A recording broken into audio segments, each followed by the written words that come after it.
C'est l'une des démocraties les plus stables d'Asie et pourtant la Corée du Sud vit en ce moment une crise politique majeure. Le président Yoon Suk-yeol a été destitué par les députés pour avoir voulu imposer la loi martiale début décembre.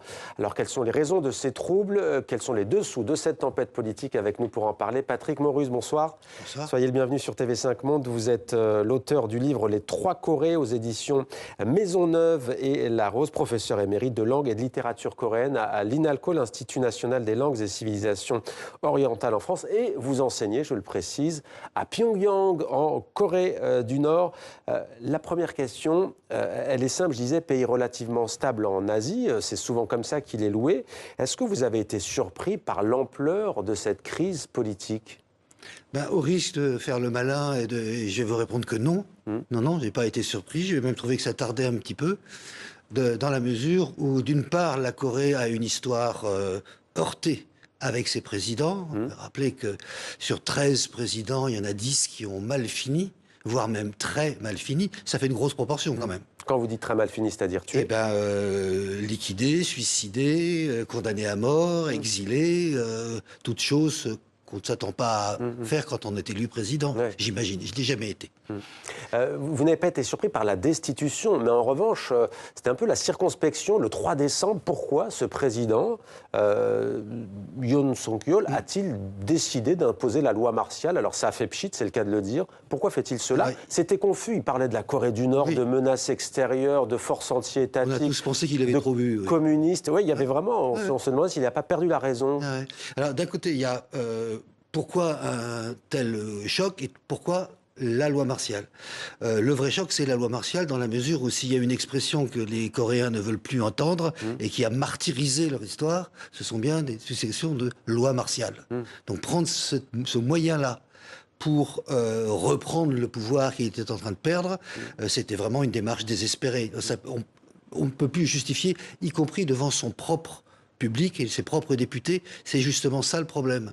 C'est-à-dire que ce président-là, qui avait une relative réputation en tant que procureur, et qui a d'ailleurs fait tomber une de ses prédécessrices, dès qu'il est devenu président, mais vraiment dans la seconde, a eu une réputation absolument épouvantable, y compris dans son propre camp. D'autoritarisme? De bêtises. C'est pire. Il passait pour le dernier des crétins, y compris dans son camp. Il n'y avait que des plaisanteries sur lui. Autoritarisme, on peut peut-être le changer. La bêtise, on ne peut pas remonter. Ce genre de choses. Or, étant donné qu'il a accumulé un certain nombre de décisions qui étaient grotesques, sauf peut-être pour quelqu'un d'extrême droite, ça peut paraître normal, mais ces attaques permanentes contre les femmes, l'obligation, la demande pour que les femmes rentrent à la maison et fassent des enfants, elles étaient responsables du fait que la société allait s'écrouler, les insultes contre la Chine qui faisaient que de l'espionnage industriel, c'est probablement vrai, mais un président ne devrait pas dire ça, comme on dit en français. Les attaques contre la Corée du Nord, cette fois-ci encore, il s'est mis à attaquer la Corée du Nord avec des termes totalement injurieux. Il a le droit de les penser, il n'a pas le droit de les dire. Et surtout, aussi, la Corée du Nord, il n'y était pour rien. Ils ont mis une semaine à réagir ne comprenant pas ce qui se passait. Ça n'était arrivé qu'une seule fois dans l'histoire, c'est quand George Bush les a mis sur l'axe du mal. Ils sont tombés de l'armoire en disant « Mais qu'est-ce qu'on fiche dans ces listes-là » Et puis, il y a l'alliance de la Corée du Nord avec la Russie. Pourtant, on ne parle pas d'un dirigeant d'extrême droite, mais d'un des deux partis traditionnels de gouvernement, qui est le parti conservateur coréen. La frange d'extrême droite, en cela d'ailleurs. D'ailleurs, il est soutenu aujourd'hui par l'extrême droite sud-coréenne, qui est peut-être la seule dans le pays à s'être mobilisée contre sa destitution. Ce sont des évangéliques. Tout à fait.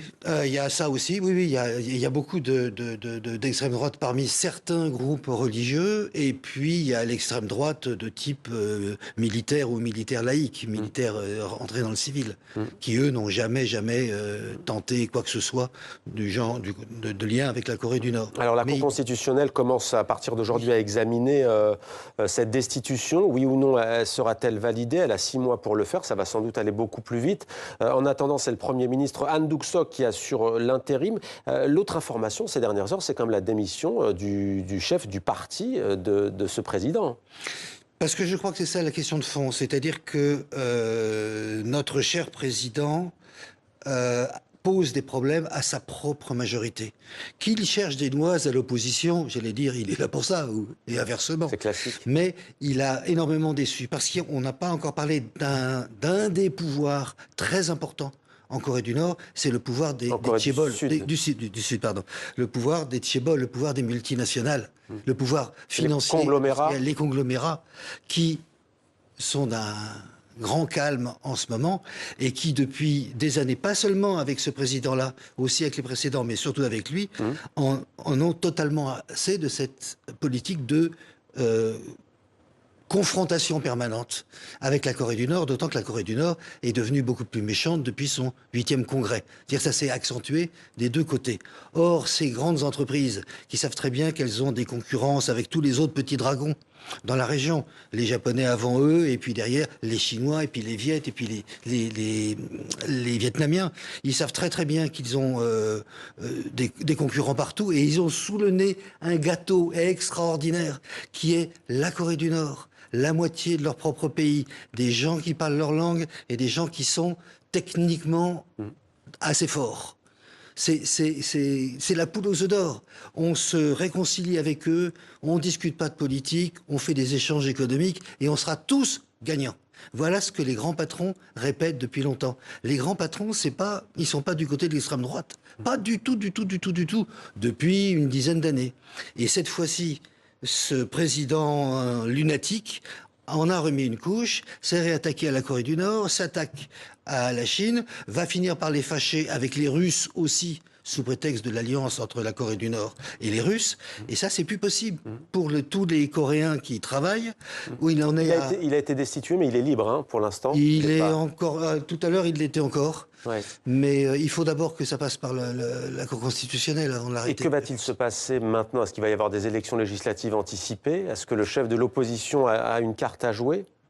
De toute façon, faudra que ça repasse par des élections présidentielles. Qu'est-ce qui les différencie, ces deux partis, notamment donc le chef de l'opposition qui s'appelle Lee Jae-myung? Qu'est-ce qui le caractérise, lui? Est-ce qu'il est plus partisan d'un rapprochement, de discussion, en tout cas, on va dire, avec la Corée du Nord, vous qui enseignez à Pyongyang? Alors, je vais vous faire deux réponses méchantes, enfin qui ne sont pas dans les journaux. La première, c'est que tous les hommes politiques parlent de la réconciliation nécessaire avec le Nord. C'est un préalable, c'est comme dire bonjour. Et après, ils ne font plus rien. Au début de chaque quinquennat de partis d'opposition, un peu démocrates, il y a un progrès, il y a des nouveaux projets qui sont faits et ça n'aboutit jamais à rien. Ça n'a jamais abouti à rien. Enfin, on fait des grandes visites, mais c'est tout ce qui se passe. La raison d'être, c'est que la population sud-coréenne n'y croit plus du tout, du tout, du tout. C'est pour ça que mon livre s'appelle Les Trois Corées. Ça y est, ils sont séparés. Ce ne sont plus des demi-Corées. En dessous de 50 ans, d'abord, la Corée est divisée depuis 1945. Ça fait 79 ans. Il n'y a pas beaucoup de gens qui sont assez vieux pour avoir connu avant. En dessous, pour les jeunes générations, ça paraît normal, à la limite. C'est même pas normal, c'est qu'ils s'en fichent complètement. Une question quand même, vous qui enseignez à Pyongyang, comment la Corée du Nord, d'ailleurs, peut-on le savoir, comment la Corée du Nord voit-elle cette crise politique chez son voisin sud-coréen? Alors pour l'instant... Elle s'en réjouit, elle est indifférente? Non, c'est des dirigeants, le désordre, il est toujours mauvais à un moment ou à un autre. Non, d'abord, ils sont remarquablement passifs et silencieux. Parce qu'il y a des besoins d'analyse qui ne sont pas évidents. J'ai discuté avec quelques personnes et il me semblait ne pas comprendre vraiment ce qui se passait. Ils raisonnaient en des termes géopolitiques un peu comme la gauche et la droite, qui sont des termes passe-partout, donc inefficaces.